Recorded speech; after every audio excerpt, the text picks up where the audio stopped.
அஸ்ஸலாமு அலைக்கும் அல்லாஹ்வின் நல்லடியார்களே.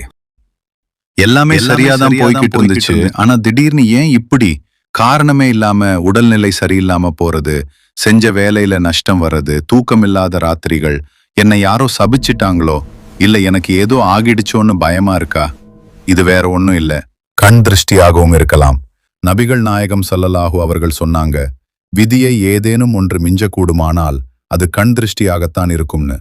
மனிதர்களோட பார்வைக்கு அவ்வளவு வீரியம் இருக்கு. ஆனா இதுக்கு பயப்பட வேண்டிய அவசியம் இல்ல. உங்க மேல பட்ட தீய பார்வைகள் நீங்கவும் இனி பாதிப்பு வராம இருக்கவும் இந்த துஆவை ஓதிக்கொள்ளலாம். أعوذ بكلمات الله التام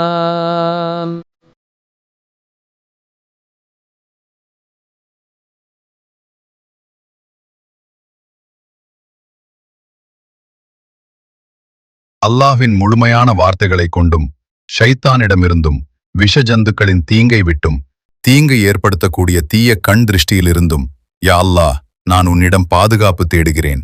இது வெறும் வார்த்தைகள் இல்ல, உங்களுக்கான கேடயம். இறைவன் மேல பாரத்தை போடுங்க. காலையும் மாலையும் இந்த திக்ருகளை மறக்காம ஓதுங்க. கண் திருஷ்டியிலிருந்து பாதுகாப்பு பெற குர்ஆன் வசனங்கள் மற்றும் நபி ஸல்லல்லாஹு அலைஹி வஸல்லம் அவர்கள் கற்றுத்தந்த துஆக்களை ஓதுவதே அனுமதிக்கப்பட்ட வழியாகும். மாறாக கயிறு கட்டுவதோ அல்லது தாயத்து அணிவதோ ஒரு பொருளின் மீது நம்பிக்கை வைப்பதாக கருதப்படுவதால் அது சிறிய இணை வைத்ததல், ஷிர்க் அஸ்கர் என்று வகைப்படுத்தப்பட்டுள்ளது. இறைவன் மேல பாரத்தை போடுங்க. காலையும் மாலையும் இந்த திக்ருகளை மறக்காம ஓதுங்க. தீய பார்வைகள் உங்களை தீண்டாது இன்ஷா அல்லாஹ்.